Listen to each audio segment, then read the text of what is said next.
Happy Valentine's Day. Today we're going to be reading about St. Valentine's and the origins of Valentine's Day out of Kicked Out of Heaven, the Untold History of the White Races, circa 700 to 1700 AD, Volume 3, written by me, Keenan Booker. As you can see here, St. Valentine was martyred in February 14th of 270 in the civilization of Rome. And here is his skull. We'll begin to read now. St. Valentine's Day is now almost everywhere a much degenerated festival, the only observance of any note consisting merely of the sending of jocular anonymous letters to parties whom one wishes to quiz, and this confined very much to the humbler classes. The approach of the day is now heralded by the appearance in the print seller's shop windows of vast numbers of missives calculated for use on this occasion, each generally consisting of a single sheet of post paper, on the first page of which is seen some ridiculous colored caricature of the male or female figure, with a few burlesque verses below. More rarely, the print is of a sentimental kind, such as a view of Hymen's altar, with a pair undergoing initiation into wedded happiness before it, while Cupid flutters above, and hearts transfixed, with his darts decorate the corners. Maid servants and young fellows interchange such epistles with each other on the 14th of February, no doubt conceiving that the joke is amazingly good, and generally the newspapers do not fail to record that the London postmen delivered so many 100,000 more letters on that day than they do in general. Such is nearly the whole extent of the observances now peculiar to St. Valentine's Day. At no remote period it was very different. Ridiculous letters were unknown, and if letters of any kind were sent, they contained only a courteous profession of attachment from some young man to some young maiden, honeyed with a few compliments to her various perfections, and expressive of a hope that his love might meet with return. But the true proper ceremony of St. Valentine's Day was the drawing of a kind of lottery, followed by ceremonies not much unlike what is generally called the game of forfeits. Misson, a learned traveler of the early part of the last century, gives apparently a correct account of the principal ceremonial of the day. On the eve of St. Valentine's Day, he says, the young folks in England and Scotland, by a very ancient custom, celebrate a little festival. An equal number of maids and bachelors get together. Each writes their true or some feigned name upon separate billets, which they roll up and draw by way of lots, the maids taking the men's billets and the men the maids, so that each of the young men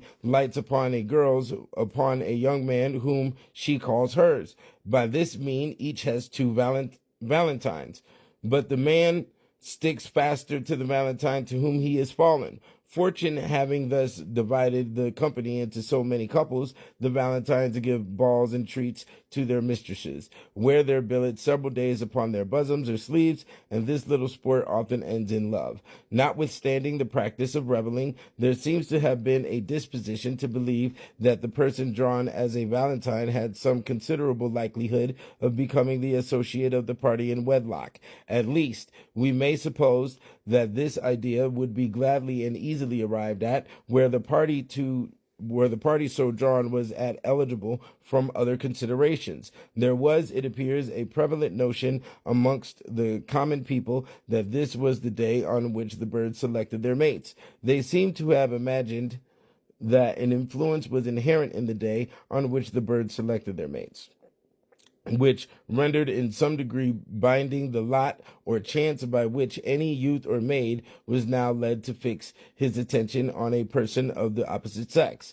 It was supposed, for instance, that the first unmarried person of the other sex whom one met on St. Valentine's morning in walking abroad was a destined wife or a destined husband. The origin of these peculiar observances of St. Valentine's Day is a subject of some obscurity. The saint himself, who was a priest of Rome, martyred in the 3rd century, seems to have had nothing to do with the matter, beyond the accident of his day being used for the purpose. Mr. Dowse, in his illustrations of Shakespeare, says it was the practice in ancient Rome during a great part of the month of February to celebrate the Lupercalia, which were feasts in honor of Pan and Juno, whence the latter deity was named Februata, Februalis, and Februla. On this occasion, amidst a variety of ceremonies, the names of particular saints instead of those of the women, and as the festival of the Lupercalia had commenced about the middle of February, they appear to have chosen St. Valentine's Day for celebrating the new feast, because it occurred nearly at the same time. This is, in part, the opinion of a learned and rational compiler of the lives of the saints, that's Reverend Alban Butler. It should seem, however, that it was utterly impossible to extirpate altogether any ceremony to which the common people had been much accustomed, a fact which it were easy to prove in tracing the origin of various other popular superstitions, and accordingly the outline of the ancient ceremonies was preserved, but modified by some adaptation to the Christian system. It is reasonable to suppose that the above practice of choosing mates would gradually become reciprocal in the sexes, and that all persons so chosen would be called valented from the day on which the ceremony took place.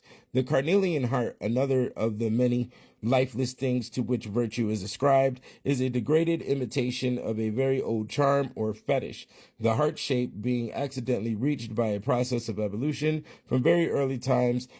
The stone axes and arrow hearts, which are somewhat heart-shaped, once used by primitive people, were regarded as lucky possessions because they gave one a certain hold over the ghosts of the people who originally formed them, and who might be summoned by rubbing or anointing them. In February, the Germans celebrated holidays honoring the progress of the sun's ascendancy. It was customary to sacrifice pigs on this occasion.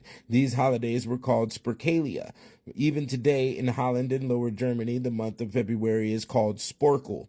Because the Germans set great store on those holidays, missionaries shifted them to the time of Christmas and gave them a Christian meaning. Perhaps our carnival celebrations are a souvenir of the Spercalia of antiquity. And we can also note that the sacrifice of a pig constitutes one of the primordial rites of carnival. It so happens that the pig is associated with St. Anthony, whose feast day is January 17th, on the threshold of February and the Spercalia.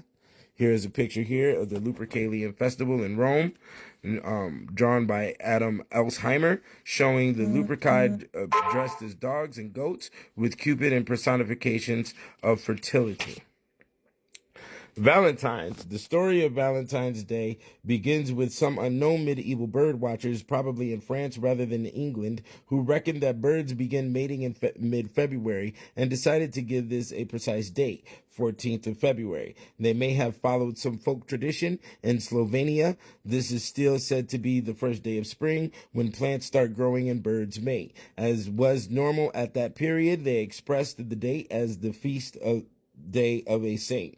In the Catholic Church, every day in the year celebrates at least one saint, and for a public who had no printed calendars, it was easier to remember dates by names than by figures. It happens that 14th of February is dedicated to one or other of two early Roman martyrs, both named Valentinus, believed to have died on that date. This does not mean that there is anything to link the martyrs themselves to birds or to human love. It is arbitrary chance that their names appear. And if the bird watchers had picked on the 15th, St. Faustinus' day, rather than the 14th, we would be now sending one other Faustines as love tokens.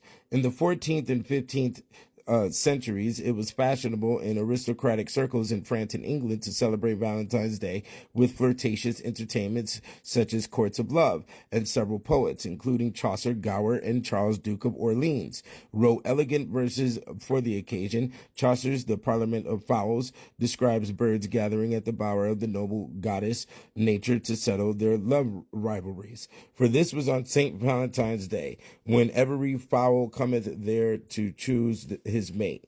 Tomorrow is St. Valentine's Day. All in the morning betime, and I a maid at your window to be your Valentine. Then up he rose and donned his clothes and dupped the chamber door, let in the maid, that out a maid never departed more. Quoth she, before you tumbled me, you promised me to wed. So would I had done by yonder sun, if thou hast not come to my